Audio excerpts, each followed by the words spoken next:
Pwede naman magpabasa. Yan na yan, pagkakataon mo na yan.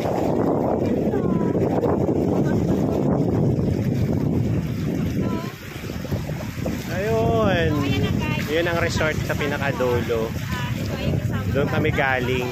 Ayun yung floating bridge from there. Papunta siya dyan. Grabe kalinaw ng tubig. Ayan o.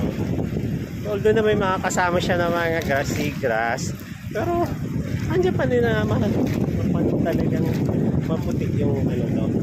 Maputi talaga yung buhangin. So malamang siguro doon sa may bandang maitim na yan, baka kantilado siguro yan. Matagal na rin ako sa Puerto Princesa, pero for the first time na nandito din, first time ko makarating dito sa white sand na sandbar. Kasi usually nung nag-aaral ako ng college na doon ako, usually sa Nasinaw, sa White Beach, kung familiar kayo dati. Kasi nasa Palawan Polytechnic ako nag-aaral sa Manalo Extension. So, walking lang ang Silinga Beach sa kayo Nasinaw. Or kaya, yun na. Although na maputi din yung hangin doon, pero maliit lang kasi yung area nila. Yun pala, dito sa area ng Princesa Garden, malapad pala itong white sand nila. Oh. Maganda.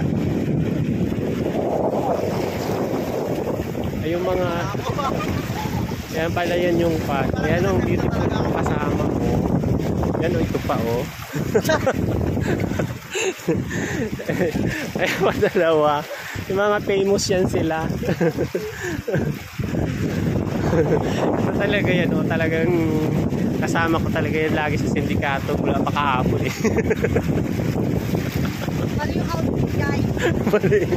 Fashion victim.